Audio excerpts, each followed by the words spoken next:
ನಮಸ್ಕಾರ. ಪ್ರಾಕ್ಟೀಸ್ ಮಾಡ್ತಿದ್ದೀರಾ? ಲಾಸ್ಟ್ ಕ್ಲಾಸಲ್ಲಿ ನಾವು ಕಲ್ತ್ಕೊಂಡ್ವಿ, ವಿ ಲರ್ನ್ ದ ಪಾಸ್ಟ್ ಟೆನ್ಸಲ್ಲಿ I and we. For example, ನಾನು ಮಾಡಿದೆ, ನೀನು ಮಾಡ್ತೀಯಾ, ನಾವು ಮಾಡಿದ್ವಿ, ನೀವು ಮಾಡಿದ್ರಾ, ಇದನ್ನು.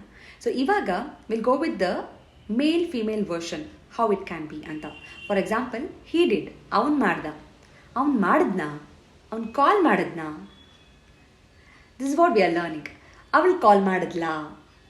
So with respect, you already know, so I'm not going to cover that one here. And next one, he didn't call. Avan call madlilla. Avan call madlilva. Didn't he call? Didn't she call? Aval call madlilva.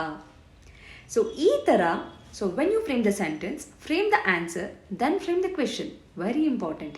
For example, I mentioned avan call madda. Avan call madidna.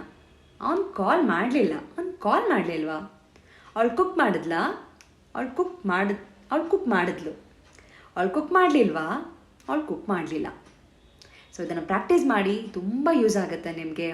ಬೇರೆ ಬೇರೆ ವರ್ಬ್ಸ್ಗೆ try ಮಾಡಿ and comment ಮಾಡಿ. Doubts ಇದ್ದರೆ, activities ಇದೆ, activities cover ಮಾಡ್ಕೊಳ್ಳಿ. Thank you.